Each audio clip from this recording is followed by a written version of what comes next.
네, 4월 7일 재보궐선거 이제 이틀 앞으로 다가왔습니다. 지난주에 사전투표가 진행이 됐죠. 부산의 사전투표율은 18.65%, 또 전국 기준으로는 20.54%로 역대 재보궐선거 최고의 사전투표율을 기록했습니다. 높은 사전투표율을 두고 또 여야는 다른 해석을 내놓고 있는데 이틀 후에 치러질 본선거를 겨냥한 막바지 표심을 잡기 위해서 여야는 더욱더 지금 분주한 상황입니다. 민주당 김영춘 후보 캠프 변성환 공동선대위원장, 국민의힘 박형준 후보 캠프 박성훈 공동선대본부장 두 분과 역시 함께하겠습니다. 두 분 어서 오십시오. 네, 반갑습니다. 네, 반갑습니다. 예, 네. 말씀드린 대로 사전투표율이 최고치를 높죠. 지금 내고 있는 그런 상황인데 유권자들이 왜 사전투표에 적극 참여를 했고 이 높은 사전투표율이 선거에는 또 어떤 영향을 미칠지 두 분의 분석을 좀 듣고 싶거든요. 먼저 변성환 선대위원장께서 얘기해 주시죠. 이게 아마 지금 사전투표 제도가 시작되고 나서 많이 알려진 것 같아요. 제도 자체를. 네. 그리고 이제 당일날 워낙 이제 공휴일이 아니다 보니까 미리 투표하는 그런 성향이 좀 많은 것 같고, 예. 네, 당별로는 이제 유불리, 아전인수격으로 유불리가 좀 달리 해석은 합니다. 그런데 어쨌든 간에 이 사전투표율 자체를 가지고는 이제 유불리를 판단이 좀 어렵다는 게 전문가들 얘기인 것 같아요. 네. 데이터에 대한 분석도 마찬가지고 정확하게 나오지가 않는 부분이 있기 때문에. 근데 어쨌든 저희들 당으로 입장에서는, 민주당의 입장에서는 샤이 보수 좀 숨은 계층들이 좀 많이 나서 투표율이 전통적으로 보면 과거 사례를 보면은 민주당이 유리한 측면이 있다고 이렇게 저희들 해석을 하고 있고. 예, 샤이 진보 측에서 많이 네, 나왔죠. 뭐 그렇다고 보고 있습니다. 저희들이. 네. 아마 뭐 예단은 하기는 어렵지만 그렇지 네. 않나 생각이 됩니다. 알겠습니다. 국민의힘 쪽에서는 어떻게 좀 보고 네. 계십니까? 예. 역대 재보궐선거에서 가장 높은 사상 사전 투표율이잖아요. 네, 네. 저희는 이 부분이 던지는 메시지는 명확하다고 생각을 합니다. 네. 정권 심판이죠.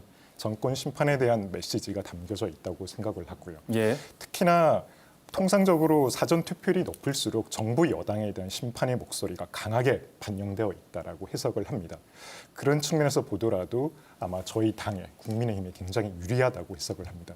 특히나 예. 이번 선거가 권력형 성범죄로 시작된 서울, 부산 보궐선거라는 것을 네. 아마 시민 여러분들께서 잘 알고 계시다고 생각을 하고요.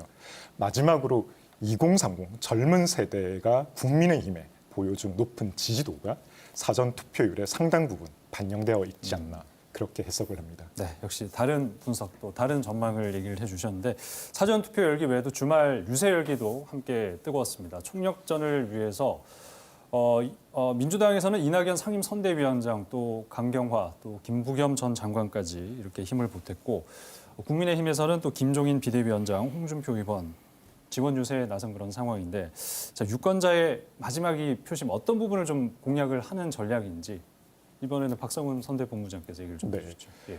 저희는 정권 심판론이죠. 정권 심판론 중에서도 특히 주목해서 말씀드릴 부분은 결국 위선과 무능입니다. 아마 조국 사태부터 윤미향 그리고 최근의 청와대 정책실장인 김상조 실장의 논란에 이르기까지 많은 분들이 편가르기 그리고 내로남불식 위선의 정치를 직접 목격을 하시고 그 부분에 대한 분노의 목소리를 담아내기 위해서 많은 말씀들을 해주셨고요. 예. 또 하나는 무능입니다. 결과적으로 문재인 정부 기간 동안에 195만 개라고 하는 양질의 일자리가 사라지고 또 최근에 많은 분들이 아시는 것처럼 부동산 사태 그리고 LH 사태 등을 겪으면서 민심이 많이 떠나가고 있다는 그런 목소리를 냈습니다. 마지막으로 저희 지금 코로나 4차 대유행의 조짐이 보이고 있는데 이러한 백신과 관련해서도 OECD 34개국 중에서 가장 늦게 또 전 세계 국가들 중에서 105번째로 늦은 그런 백신 접종을 막고 있다는 이런 무능이 복합적으로 저희가 이번 유세 기간 동안에 말씀드린 그런 핵심 메시지라고 네. 말씀드릴 수 있겠습니다. 민주당에서는 유권자의 어떤 부분 마지막으로 공략을 하신 건지 얘기를 좀 해주시죠. 그래서 뭐 예. 저희들은 이게 뭐 정권 심판 이 얘기를 하시는데 부산시장 뽑는 선거인지 뭔지 뭐 대통령 선거인지 잘 모르겠어요. 하여튼 저희들 입장에서는 지난 주말에 전 장관님들 이렇게 오셔가지고 했던 핵심적인 내용은 YC노믹스입니다. 부산을 살릴 수 있는 이런 제대로 된 시장이 누구냐, 부산의 경제를 살릴 수 있는 그런 측면에서 집중한 측면이 있고 아시다시피 YG노믹스의 제 핵심적인 내용들은 싱가포르 프로젝트라는 뭐 그런 내용들이 있고요. 네. 천지개벽 프로젝트가 있죠. 가덕공항이나 2030, 그다음에 경부선철도 직선화, 뭐 지하 문제죠.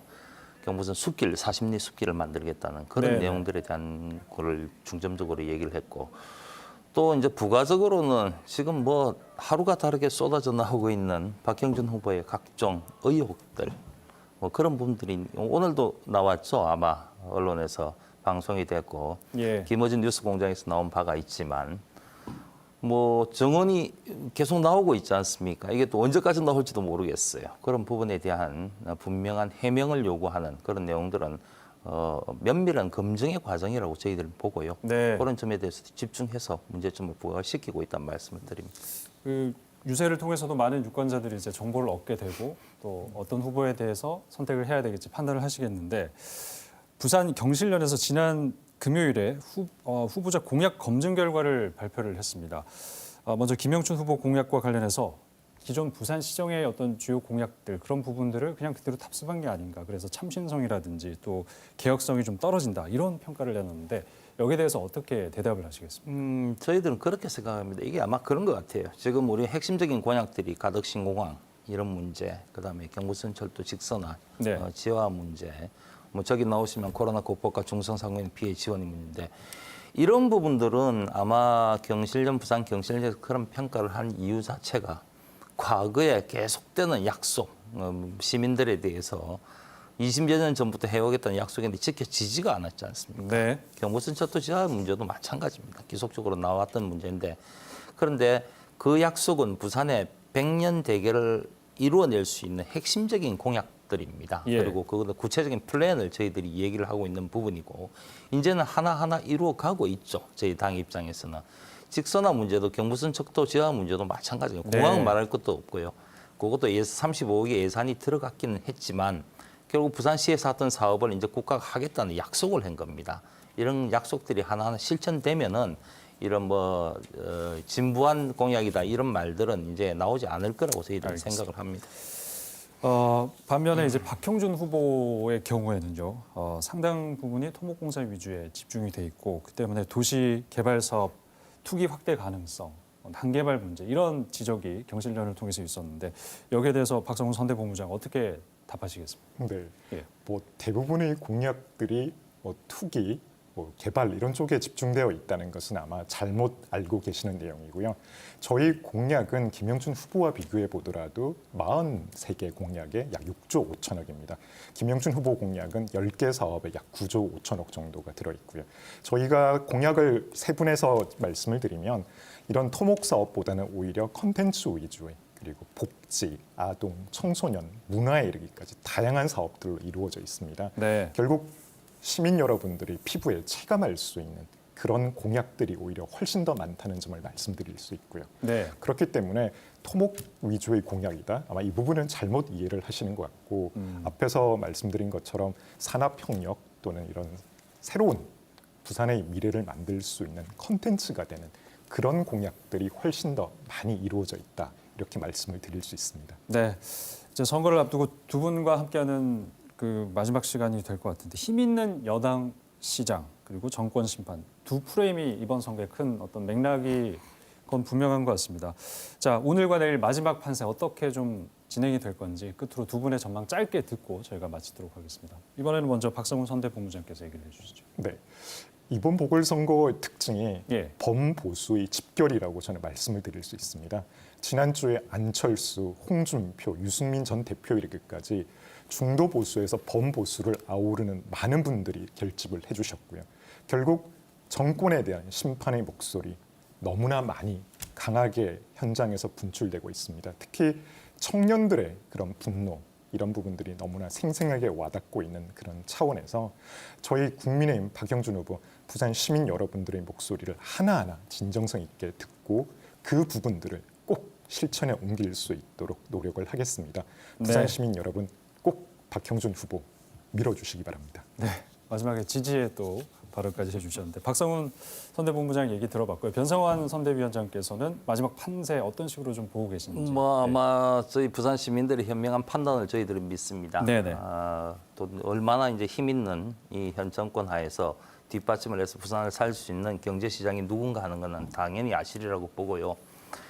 또 각종 의혹 덩어리인 상대편 박형준 후보의 이런 문제점에 대해서 이런 사람은 과연 지도자로서 부산을 이끌어갈 사람으로서 맞는가 하는 판단도 시민들이 올곧게 하리라고 봅니다. 네. 그래서 아마 그런 부분에 대해서는 판단이 이제 드디어 한번 이틀 남았습니다만은 시민들이 올바르게 판단을 하시면은 올바르게 투표로 이어지리라고 보고요. 네.